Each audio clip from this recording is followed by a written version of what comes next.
The torches sputtered, battling the June wind as the procession snaked through Rome.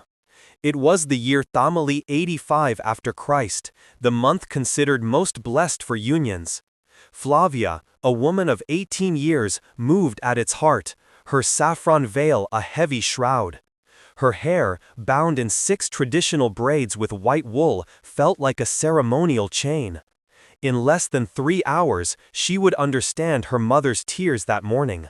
The wedding ceremony itself had, in its own way, been beautiful. The pig's sacrifice went well, its entrails showing favorable omens. Contracts were signed before witnesses, her father's authority legally transferred to her new husband, Gaius Petronius Sallus. She had spoken the ancient words, Ubi tu Gaius, ego Gaia. Where you are Gaius, I am Gaia. Those words meant she was no longer her own.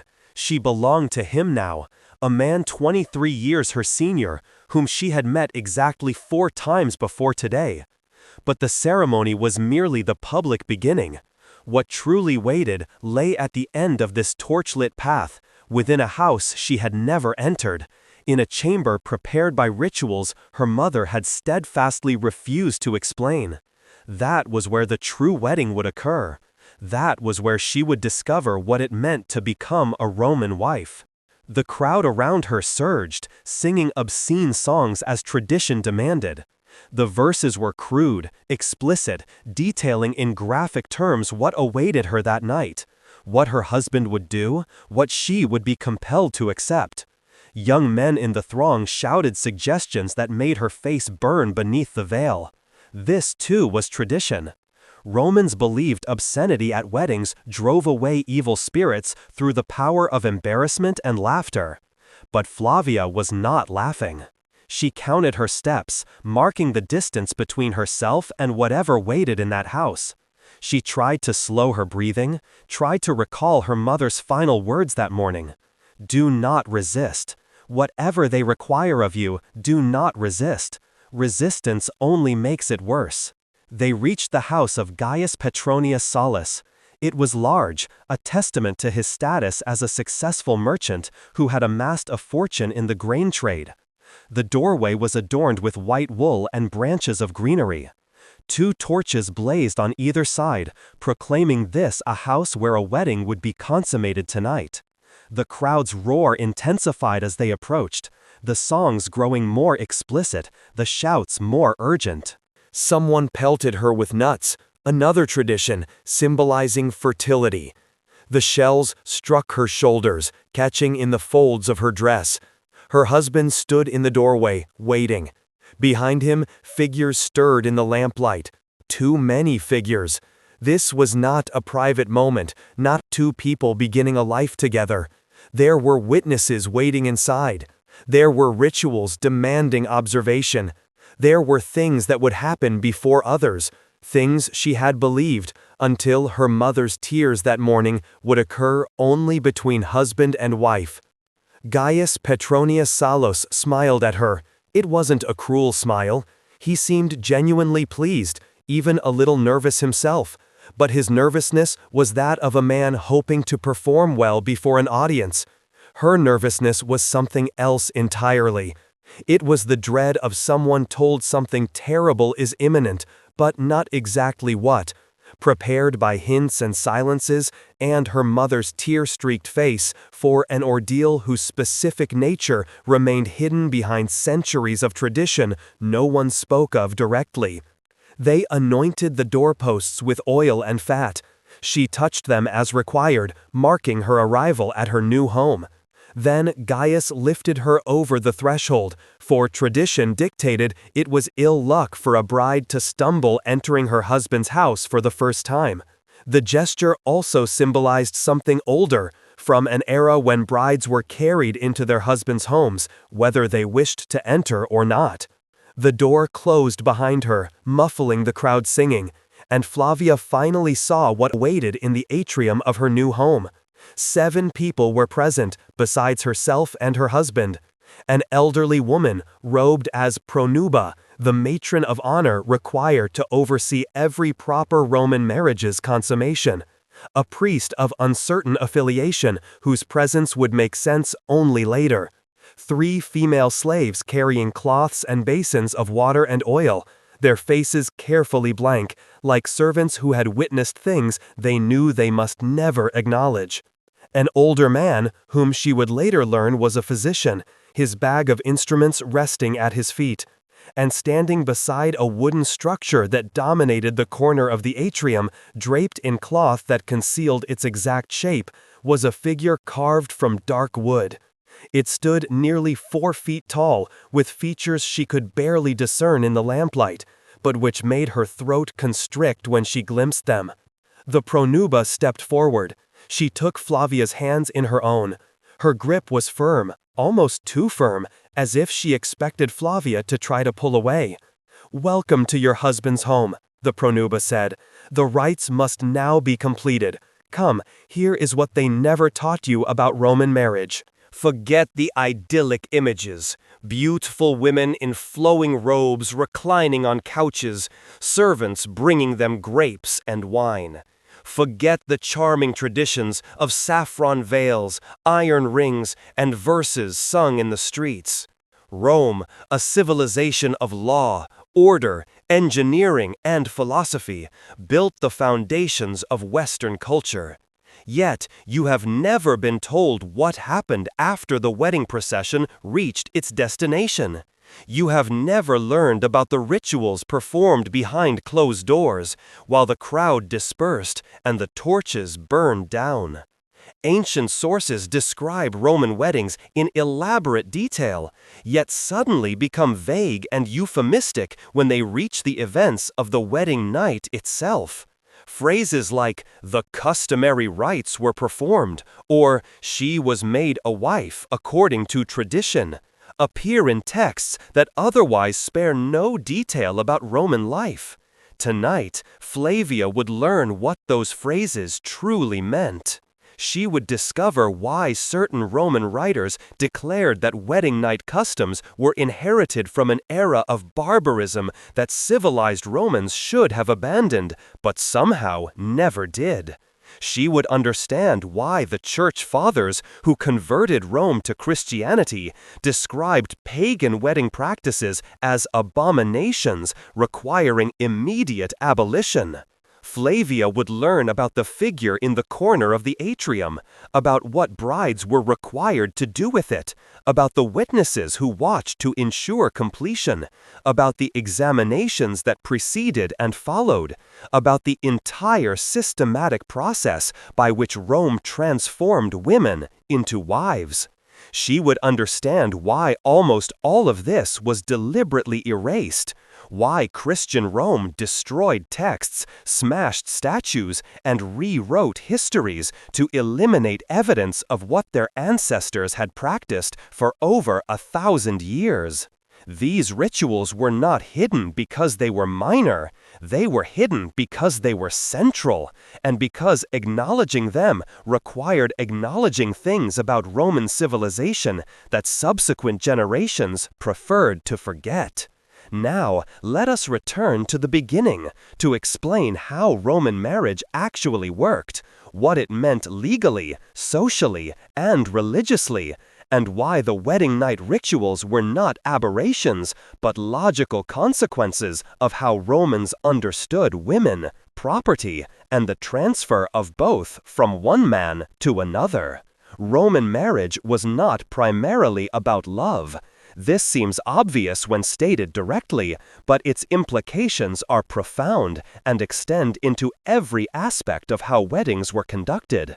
Marriage in Rome was a legal and economic transaction in which a woman was transferred from the authority of her father to the authority of her husband. The Latin term was conventio in manum, literally coming into the hand, and it meant exactly what it sounds like. A bride became her husband's property in the most literal sense Roman law could articulate. Before the late Republic, this transfer was absolute. A husband had the same legal authority over his wife that he had over his slaves and his children, including, technically, the right of life and death. By the imperial period, when Flavia Tertia walked that torchlit procession,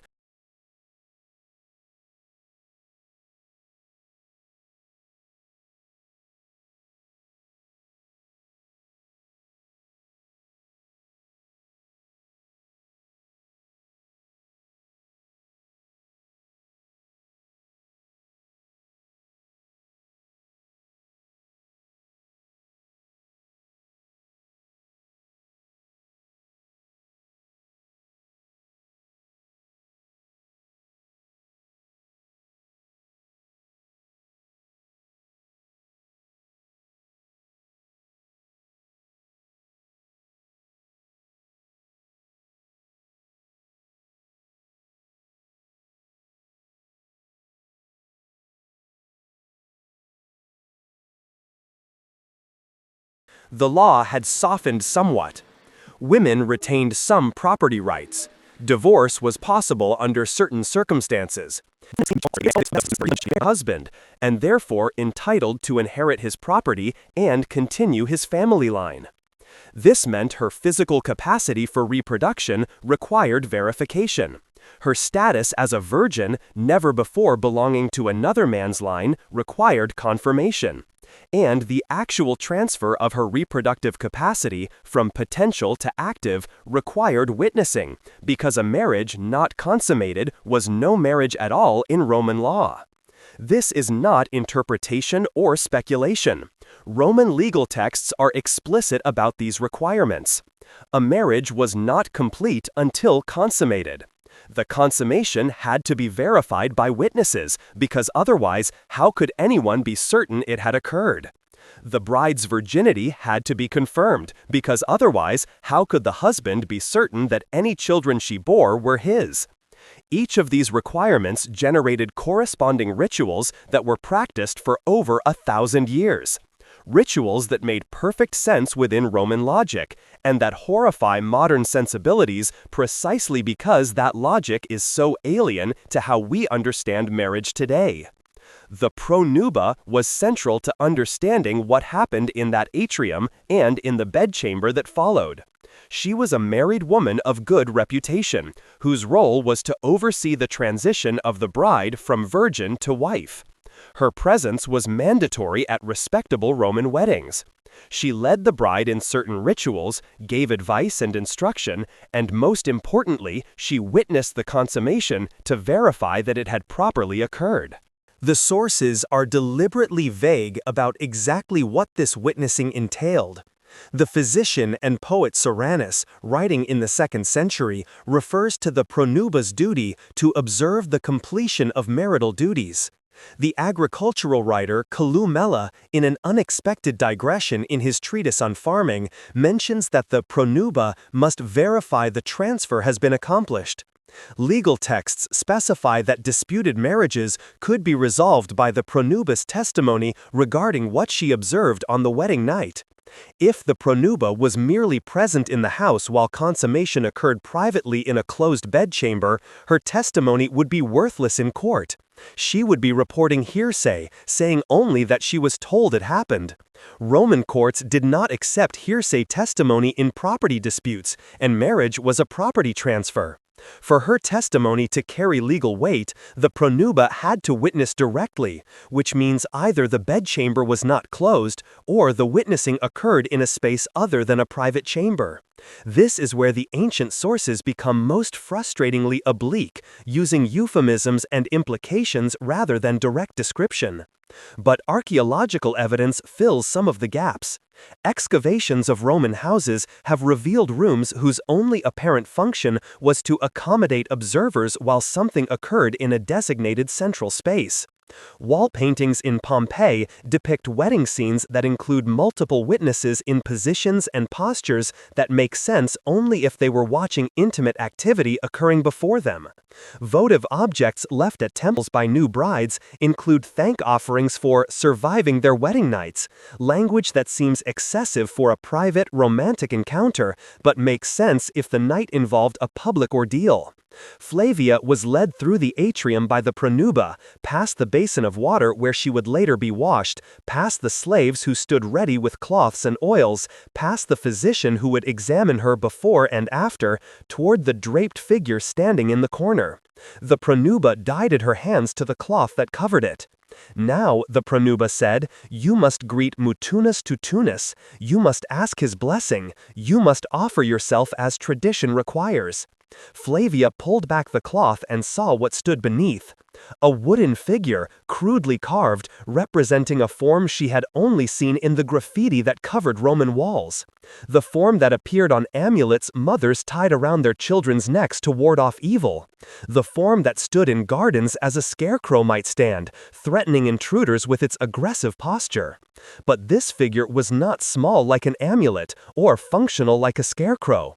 This figure was sized precisely, deliberately, anatomically for a specific purpose that became horrifyingly clear as the pronuba explained what Flavia must do. Here, a truth must be acknowledged, one that modern histories of Rome either omit entirely or mention only in embarrassed footnotes. The Romans had a god named Mutunus Tutunus, sometimes called Mutinus Titinus, or associated with the better-known garden deity Priapus. This god was represented as a phallus, and his worship was directly connected to marriage ritual. We know this because multiple ancient sources mention it, always briefly, always with visible discomfort, always rushing past to other topics. Saint Augustine, writing in the 5th century as Christianity completed its conquest of Rome, described the practice with outrage. He wrote that Roman brides were required to sit upon the figure of Mutunus Tutunus, that this was considered a sacred duty before consummation with the husband, and that the practice was performed in the presence of witnesses. Augustine was a hostile source, writing to condemn paganism, but his description matches fragments from earlier non-Christian texts that refer to the same practice with considerably less detail but similar basic facts. The church father Lactantius also references the custom, calling it so shameful that even naming it pollutes the speaker. The antiquarian Varro, writing centuries earlier and with no Christian axe to grind, mentions Mutunus Tutunus as a deity to whom brides were presented, using language that implies physical contact without explicitly describing it. Arnobius, another Christian writer, provides perhaps the most detailed account, describing brides made to straddle the god's emblem, their new husbands looking on. What was the purpose of this ritual? The stated religious purpose was to seek the god's blessing for fertility, to invoke divine assistance for the bride's capacity to bear children. The practical purpose, which Romans may or may not have consciously acknowledged, was likely something else entirely. It was preparation. It was breaking down resistance before the real consummation occurred. It was demonstrating submission before witnesses, proving that the bride would do what she was required to do regardless of her own wishes, conditioning her to accept what would follow. Modern historians who address this ritual at all tend to minimize it, suggesting that the bride merely sat briefly on the statue's lap in a symbolic gesture. But the language used by ancient sources does not support this comfortable interpretation. Augustine's word is insidere, which means to sit upon or to settle onto. Arnobius uses language implying not just contact, but penetration. Lactantius refused to describe the details because they were too shameful, which would be an odd reaction to someone briefly sitting on a statue's lap. Flavia stood before the figure of Mutunus Tutunus. The pronuba guided her, positioned her, instructed her in what was required. The witnesses watched. Her husband watched. The physician prepared to perform his examination afterward, and Flavia understood finally what her mother's tears had meant, what the obscene songs had been preparing her for, what being a Roman wife actually required. She could have refused. Theoretically, she had that choice. But refusal meant disgrace for her family, nullification of the contracts, and a return to her father's house as damaged goods that no respectable man would marry. It meant her mother's tears would have been for nothing.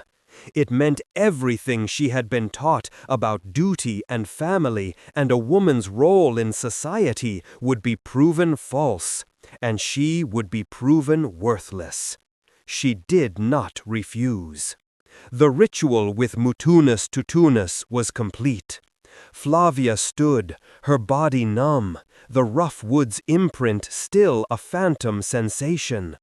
The pronuba nodded, a grim satisfaction in her eyes, then guided Flavia away from the shadowed figure. Slaves, their faces still carefully blank, moved forward with basins of water and oil. This was no gentle cleansing. It was a ritual washing, designed to purify her after the encounter with the god, and to prepare her for the encounter with her husband. Her body, already exposed to the gaze of witnesses, was now ministered to by strangers, their movements efficient, impersonal. Every touch underscored the fact that her personal comfort or modesty held no sway. This was a process. Once washed, Flavia was led not to a private chamber, but to a couch positioned in the center of the atrium.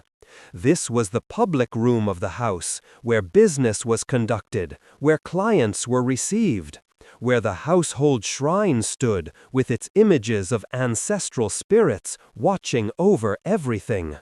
There, in the lamplight, she was positioned by the pronuba. The physician, silent until now, approached. His examination was thorough, methodical, conducted with a detached professionalism that echoed the clinical descriptions found in Roman medical texts. He confirmed that the ritual with the statue had been properly completed, that her physical status was consistent with what the pre-wedding examination had established. He pronounced her prepared for the consummation to follow. All of this occurred in the presence of witnesses, their gazes steady, their presence a guarantee that their testimony might be required should any aspect of the marriage ever be legally challenged. What struck a modern sensibility about such Roman practices was not merely their invasiveness, but their sheer casualness. The Romans did not appear to view these rituals as traumatic or problematic. They were simply necessary procedures for accomplishing an important legal transaction. Flavia's feelings about being examined, observed,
and documented were no more relevant than the feelings of a farm being surveyed before sale.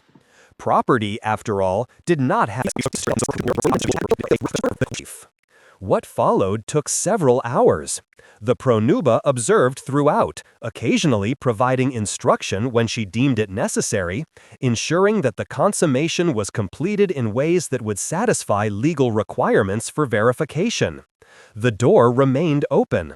Sounds carried into the corridor where slaves waited.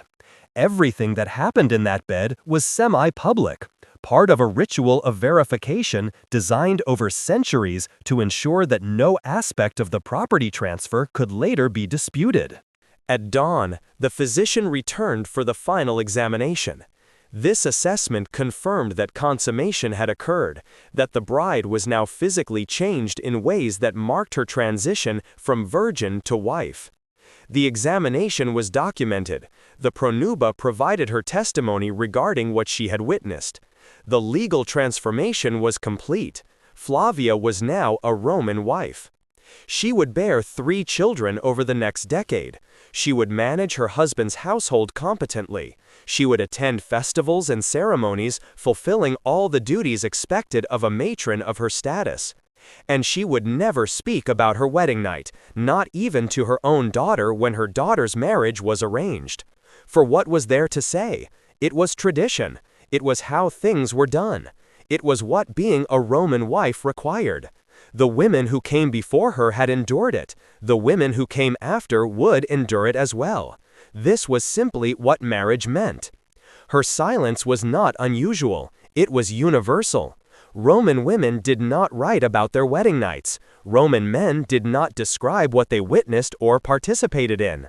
The rituals were so embedded in the fabric of Roman life that describing them seemed unnecessary, like describing how one breathes or walks. Everyone knew. No one spoke of it. The knowledge passed from mother to daughter in whispers and warnings, in tears shed while arranging bridal hair, in euphemisms and implications rather than explicit instruction. This is why reconstructing these practices requires piecing together fragments from hostile Christian sources, obscure legal references, embarrassed medical texts, and archaeological evidence that only makes sense when you understand what it was designed for. The silence was not a conspiracy. It was simply how deeply embedded these practices were in Roman culture. They were the water Roman women swam in, so omnipresent that describing them seemed as pointless as describing water to a fish. But the practices varied across time and social class in ways worth understanding. What has been described so far represents customs among the Roman middle and upper classes during the early imperial period, families wealthy enough to care about property transfer, but not so exalted that they could ignore tradition. Different rules applied at the extremes of Roman society. Among the poorest Romans, elaborate verification rituals were unnecessary because there was little property to transfer and little reason for legal disputes. Marriages among slaves and freedmen were informal arrangements without the ritual apparatus that surrounded property unions. The detailed examination and witness requirements applied primarily to marriages involving significant legal and financial stakes. At the other extreme, among the senatorial aristocracy and the imperial family itself, the rituals could be even more elaborate. When a daughter of a prominent family married, the political implications required absolute certainty about the marriage's validity. More witnesses might be present, more thorough documentation might be prepared. The pronuba might be a woman of particular social standing, whose testimony would carry exceptional weight if ever required. The wedding night became a semi-public event because its semi-public nature protected against future challenge. The imperial family presented special complications. When an emperor's daughter married, the marriage had dynastic implications that affected succession and political stability. The verification requirements for such marriages were accordingly extreme. Fragmentary evidence suggests that imperial wedding nights were witnessed by multiple officials whose formal reports were preserved in state archives.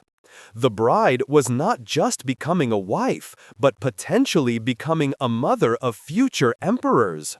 Nothing about her transition from virgin to wife could be left to private assurance.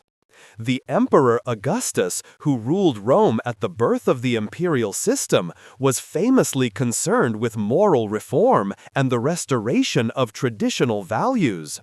His legislation regarding marriage included provisions strengthening the verification requirements, making it harder to dispute a properly witnessed marriage, and increasing penalties for adultery that might confuse paternity.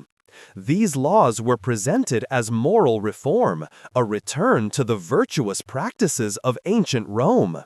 In practice, they formalized and strengthened the system of control and verification that treated women's bodies as property, requiring careful documentation.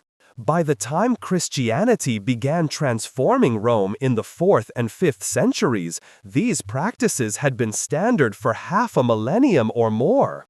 Generations of Roman women had experienced their wedding nights as Flavia experienced hers, observed and examined and documented. The rituals seemed eternal, unchangeable, the way marriage had always been and would always be conducted. Then the Christians arrived and declared it abomination. The Christian transformation of Roman marriage deserves examination because it explains both why the pagan rituals ended and why evidence about them was so thoroughly destroyed. Christianity brought a fundamentally different understanding of marriage, sexuality, and women's spiritual status. These new understandings made the traditional Roman practices not just unnecessary, but intolerable. First, Christianity declared that women had souls equal to men. This seems obvious today, but was revolutionary in the Roman context. If women were fully human, spiritually complete, made in God's image equally with men, then treating them as property to be examined and verified was no longer acceptable. The entire logic of the verification rituals collapsed once you accepted that the bride was a person rather than a possession. Second, Christianity declared marriage a sacrament, a holy mystery reflecting the union of Christ and the Church. A sacrament could not include elements that the Church considered obscene or degrading. The ritual with the statue of Matunus Tutunus, the examinations, the witnessed consummation, all of these were incompatible with marriage as a sacred mystery. They had to be eliminated to make room for Christian marriage ritual. Third, Christianity emphasized privacy and modesty regarding intimate matters in ways foreign to Roman tradition. The public and semi-public nature of Roman wedding night rituals was exactly what Christian teaching considered most problematic about pagan sexuality. The Christians wanted consummation to be private, unseen, between husband and wife and God only. The entire apparatus of witnesses and verification was offensive to Christian sensibility. The transition took several centuries and was never entirely complete. Archaeological evidence suggests that elements of the traditional rituals persisted in some areas long after Christianity became the official religion. Rural communities in particular seem to have maintained older practices under a thin Christian veneer. But in the cities, among the educated classes, the old ways were systematically suppressed. The suppression included the destruction of evidence. Statues of Matunus Tutunus were smashed or buried. Texts describing wedding night practices were removed from libraries or allowed to decay without being copied. Wall paintings depicting traditional scenes were whitewashed or plastered over. The pronuba's role was transformed into something purely ceremonial, her observation function eliminated. Within a few generations, the detailed knowledge of what Roman weddings had actually involved was lost to everyone except scholars who studied the fragmentary surviving sources. The fragments that survive give us glimpses into what was lost. A reference in one text to procedures too shameful to describe. A mention in another of customs inherited from barbaric ancestors. Archaeological findings that only make sense if certain practices occurred. These fragments allow reconstruction, but the reconstruction will always be incomplete. Too much was deliberately destroyed. The Christians did their work thoroughly, and what they could not destroy, they buried in euphemism and silence. What survived most clearly was the memory of the statues. Mutunus Tutunus appears in enough sources that his existence and his role in wedding ritual cannot be denied, only minimized. Modern scholars who address him tend to suggest that the ritual was symbolic, brief, minimally intrusive. But the language of the ancient sources does not support this comfortable interpretation. Augustine did not rage against symbolic gestures. Lactantius did not consider brief ceremonies too shameful to name. Whatever happened with those statues was significant enough to outrage Christians who had seen every other form of pagan practice and had developed thick skins for heathen customs. The examination rituals left fewer traces because they were medical rather than religious. Medical practices do not generate the same archaeological evidence as religious ones. No statues of gynecological examination survived to be smashed. No temples were dedicated to verification procedures. These customs left their mark primarily in legal texts that discuss what constitutes valid testimony regarding consummation and in the medical literature that describes techniques without explicitly explaining their applications to wedding ritual. The silence of the women who experience these rituals is the deepest erasure of all. We have almost no testimony from the brides themselves. We do not know how they felt, how they coped, how they understood their experiences. We have only the external evidence of what was done to them, the legal and medical and religious frameworks that surrounded their wedding nights. The fragments that survived destruction because they were embedded in texts about other matters. What can we say about their experiences based on this external evidence? We can say that the wedding night was not private. We can say it involved examination before and after consummation. We can say it included ritual with religious statues of an explicit nature. We can say it was witnessed by at least the pronuda and often by others. We can say it was documented, and that the documentation could be produced in court if disputes arose. We can say all of this was considered normal, legal, proper, and religiously sanctioned. We can also say that the transition from virgin to wife was understood as a change in property status rather than a personal transformation. The bride entered the ritual belonging to her father and left it belonging to her husband. The verification procedures existed to protect the property interests of both families, not to consider her well-being or her feelings. Her body was the medium through which family alliances were sealed and family lines were continued. What happened to that body on the wedding night was a matter of legal significance, not personal significance. For what 1,000 years, this was simply what marriage meant in Rome. Generations of women experienced their wedding nights within this framework, understood their experiences through this lens, passed their knowledge to their daughters in whispers that prepared the next generation for what awaited them. The system perpetuated itself because everyone involved accepted its fundamental premises. Property must be verified. Transfers must be witnessed. Marriage creates legal obligations that require legal documentation. Women are the medium through which families reproduce themselves. The logic was internally consistent, even as it was externally monstrous. The end of these practices came not from internal Roman reform, but from external religious conquest. Rome did not gradually realize that its wedding customs were problematic and choose to change them.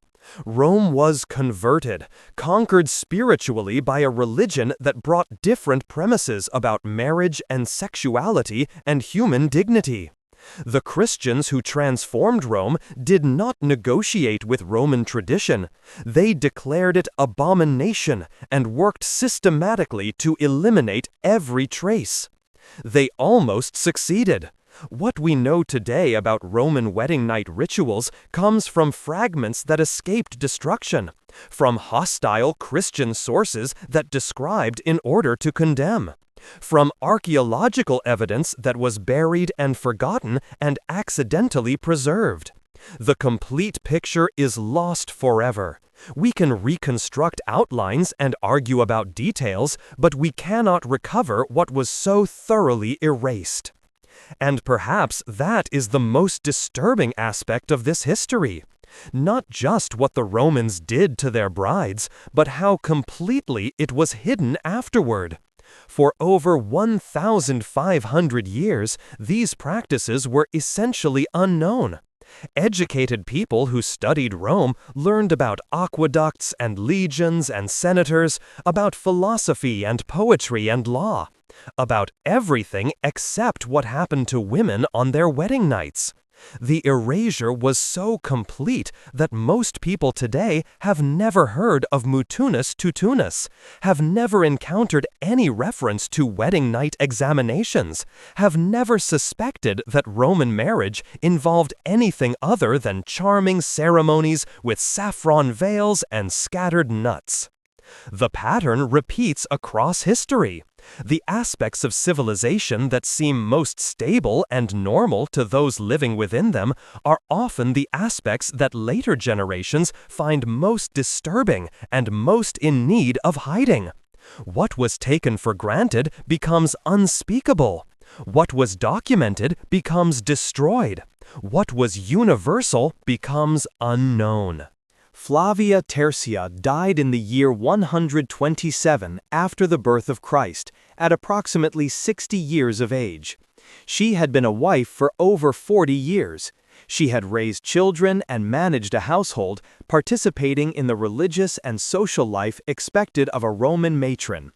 She had witnessed her own daughter's wedding and, presumably, prepared her daughter for what that wedding would involve, passing along the knowledge her own mother had passed to her. What did she think about her own wedding night in the decades that followed it? Did she remember it with trauma, with acceptance, with something in between? Did she consider it an ordeal survived, or simply a duty completed? Did she wish for her daughter something different, or did she accept that this was how things were and would always be? We cannot know. She left no writings. No Roman woman of her class did. The silence that surrounds these practices is the silence of women whose experiences were not considered worth recording, whose feelings about their own bodies and their own lives were not considered relevant to the histories and legal texts and medical manuals that men produced. We know what was done to them. We do not know what they thought about what was done. But we know enough to understand why this history was erased. It was erased because it revealed something uncomfortable about the civilization we have inherited. Rome is supposed to be the foundation of Western law, government, and culture. Acknowledging what Rome actually did to its women complicates that inheritance. It suggests that civilization can be simultaneously advanced and brutal, that legal sophistication can coexist with systematic dehumanization, that practices we would consider abusive can be so normalized that they seem unremarkable to those participating in them. The rituals that Flavia experienced were not aberrations. They were the logical consequences of how Rome understood women, property, and marriage. They were practiced by ordinary people who considered themselves moral and civilized, and who would have been genuinely confused by our horror at what they did. The gap between their perspective and ours is the gap between two fundamentally different understandings of human dignity and what marriage means. When the Christians destroyed evidence of these practices, they were not simply erasing embarrassing history. They were trying to build a new civilization on Roman foundations while denying what those foundations had actually supported. They succeeded well enough that most people today have no idea what Roman marriage really involved. The comfortable myth of saffron veils and scattered nuts replaced the uncomfortable reality of examinations and witnesses and ritual violations. But fragments survive. Fragments always survive. And from those fragments, we can reconstruct enough to understand what was hidden and why. We can recognize the patterns of erasure and silence that characterize how civilizations handle their own uncomfortable histories. We can see how what seems normal and necessary in one era becomes unspeakable in the next, how thoroughly evidence can be destroyed, how completely the experiences of millions of people can be lost because those people were not considered important enough to document. The wedding night rituals of Rome are gone. The statues are smashed. The texts are burned. The customs are forgotten. But the women who experienced them were real. Their bodies were real. What was done to them was real. And we owe it to them to acknowledge what was done, to speak what their world made unspeakable, to remember what their successors tried hard to make forgotten. For Flavia Tertia, who walked that torchlit procession without knowing what waited at its end. For her mother, who wept while braiding her hair. For her daughter, whom she prepared for the same ordeal. For all the generations of Roman women whose wedding nights were rituals of verification and control rather than private unions. For everyone whose experiences were erased because acknowledging them was too uncomfortable for those who came after. They lived. They endured. They were silenced. But we remember. This hidden history serves as a stark reminder. Our understanding of the past is often shaped by those who write it and those who choose what to destroy. To genuinely comprehend a civilization, we must dig beneath the polished surface, past the grand monuments and the philosophical treatises, to find the everyday realities of ordinary people, especially those whose voices were deliberately stifled. What seems natural and inevitable in one age can become an unimaginable horror in another, reflecting fundamental shifts in our perception of humanity itself. The story of Flavia's wedding night is not just about ancient Rome. It's about the enduring power of societal norms, the unseen mechanisms of control, and the universal tendency to sanitize inconvenient truths. It compels us to question what other realities lie buried, what other silences persist in the histories we accept as complete. The past is not a foreign country. It is a mirror, reflecting uncomfortable truths about ourselves. By understanding how Rome treated its women, how it structured marriage as a transaction, we gain insight into the foundational assumptions that, in subtle ways, continue to influence our societies. We learn the profound difference between law and justice, between tradition and humanity. This isn't just a tale of antiquity. It's a cautionary lesson for today, a call to examine the unexamined, to listen to the unheard, and to ensure that no one's experience is ever again dismissed as irrelevant or too shameful to remember. The next time you read about Roman law or admire a Roman aqueduct, remember Flavia and the countless women like her. Remember that behind every grand achievement, there are often hidden costs, untold stories, and suppressed truths. The past is not static. It lives in the fragments, in the silences, waiting for us to uncover and understand. And for those seeking to truly understand history, not just its triumphs, but its forgotten shadows, the journey of discovery never truly ends.